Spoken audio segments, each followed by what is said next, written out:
Hi guys, welcome back to another episode of Room Number 9. So last time there was an issue with the scene that I uploaded to the usual platform, most likely because of the content of said scene not even being allowed on said platform. It should be up by now. You should be able to go to Twitter and find a link for it, I hope. It's definitely by now. I'll have uploaded it somewhere else. So go ahead and enjoy that right now if you haven't already. And also be warned, as I've said, it's poopy. It's a lot of doo-doo. You may be disgusted. You may be traumatized, so watch at your own caution. Anyhow, I left us off right here before we actually got another scene. I don't think there will be any duty in this scene. I don't think so. Because Seiji, or rather Daichi, had just came into the shower room where Seiji, I think, was attempting to off himself because he was apparently so embarrassed because he emptied himself out, if you will, in front of Daichi. Seiji was just so embarrassed. It seemed like he was planning to kill himself, kind of wild. It's just a little poop. Everybody poops. Yeah, so I guess we can get right into it. One other thing about this game, though, that's really annoying. The gallery is still locked. I don't know what's up with that. Like, I can't even use the gallery on the main menu, and I don't understand why. I So I can't actually look back through any of the CGs. I don't know what's going on with that. Anyhow, let's go ahead and just get right into it. But finish with what exactly? Finished with having fun. You'll probably go to hating each other when you go back to the real world. You'll be like, we got changed in that experiment. We're not the same people we used to be. We're now gay or something. Or I'm an abuser now just because I like to be rough during intercourse. Oh God, I'm such an awful person. Or I like being submissive in bed. Oh God, what's wrong with me? Oh no, this has shaken my complete world. Toxic masculinity, maybe? Like, I don't know.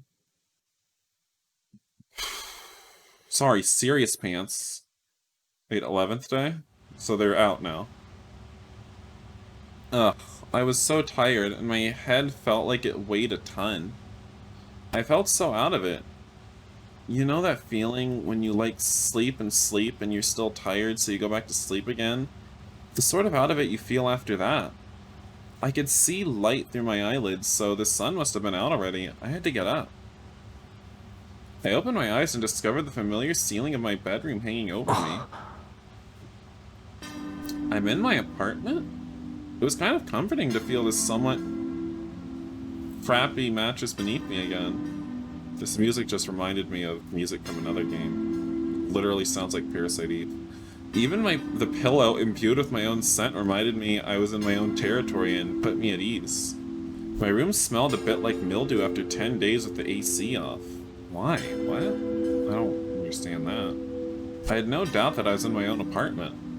My tiny, cheap, but comfortable apartment. I sat up, and the world seemed to sway around me, just like it had a few days ago. They must have knocked us out again. After we finished that last task, we demanded they end the study. Then we figured we'd just go to bed, and when I woke up, I was here. I didn't want to have to deal with getting released somewhere annoying and having to find my way home, so I'd left the release location at the default, near my home. I never thought they'd literally drop me off inside, though. My room hadn't changed one bit since the last time I saw it, before I left. Nothing seemed out of place. I'd never have guessed strangers had been in here. I had gotten rid of all my food and trash before I left, but the area around my dresser was still a bit of a mess, same as it was before I left. The one thing that was different was the fact that Seiji was sleeping next to me. We were both in our bedclothes. Just like, wait, he's sleeping next to us? That's kind of cute. We were both in our bedclothes, just like we'd been when we were, just like we'd been when we went to bed in the hotel. My apartment wasn't exactly big, so I could see the front door from the bed, and it looked like our luggage was there. Seiji still lived with his family, so they probably dropped him here since it would have been difficult to sneak him into his home. I glanced at the clock on my wall. It was still morning, just around 10. I looked around my deeply missed and simultaneously strange, unfamiliar room again. I'd almost forgotten what real sunlight looked like. The light streaming through the curtains was almost blinding. The light from those fake windows really couldn't even compare. Really, I mean, the whole thing almost felt like it was a dream. It didn't feel real. It felt like everything that had happened in that room all that time was soon to be a forgotten dream. You want to go for another round, babe? Seiji stirred next to me. He rubbed his face with his hand and rolled over.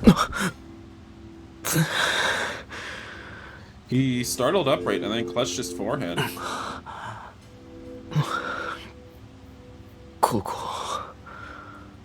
Seiji looked around my room, just like I had done. He suddenly frowned and clutched his chest like he felt something was out of place. I know, it was paradise, wasn't it? I was curious, so I reached for Seiji's shirt and pulled it up to his neck. What? What is that? Why? When I saw him gulp, I knew it wasn't a dream. I mean, look at how easily I could violate Seiji's personal space. But more than anything, we were aroused, both of us. You're already getting turned on? Okay. He still had the piercing, pinching his nipple from earlier. Wait. He still had the earring. No, earring. What am I saying? He still had the piercings, pinching his nipples from either side, flushing them a faint reddish color. The dull titanium finish glimmered. Hard to read. I casually reached over and touched them with the tips of my fingers. They were the same temperature as his body, but harder and much less forgiving than human flesh. Well, it is metal. He gulped as he washed my hands. Little by little, lust filled his gaze and sighs. His nipples and the metal piercings had a little bit of crusty blood and dried fluid on it. Gross? The instructions had suggested using hot water to soften it and gentle soap to wash the area. Seiji's breathing quickened in anticipation of what was to come. Not out of prison, you know, for 5 minutes. Back at it again. We were still in that room, and we might never be able to leave. Ugh. So stupid. We were still in that room. We were still in that room. Honey? You're both gay. You like being Dom, he likes being sub, and you're in love with each other. These are 3 facts you must accept. Okay? These aren't world-altering facts. Okay? It's not really that big a deal. Sorry, it's not that big a deal, actually. I got off the bed first and led the still sleepy Seiji by the hand, pushing him into the bathroom. Alright, it appears there is another scene. I don't know how much longer there is for this game. I don't know if there's another full video's worth or not. Regardless, we will be going back to get other endings.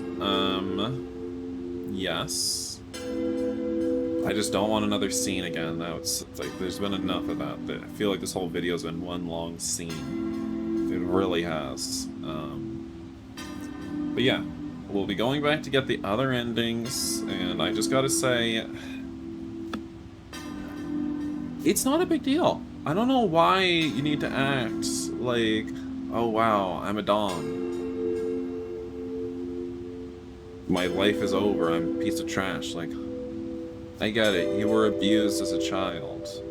Okay. You like being rough in the bedroom. So, does this...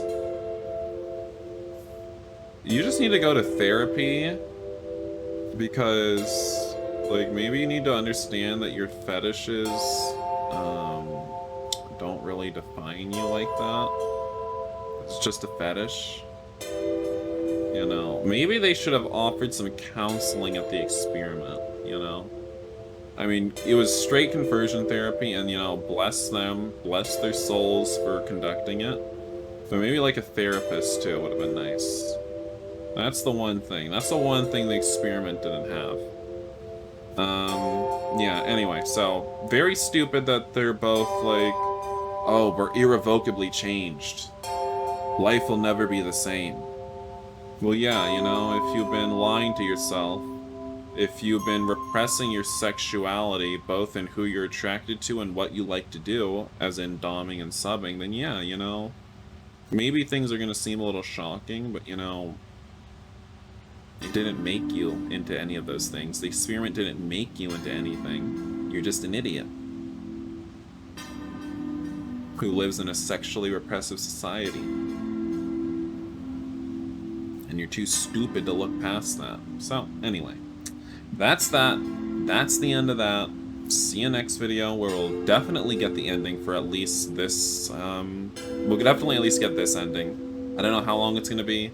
If it's really short, I might, you know, like, start up another route to get a different ending, and we'll see some new scenes and whatnot. So, hope you guys enjoyed the video. I might have already said that, but peace out.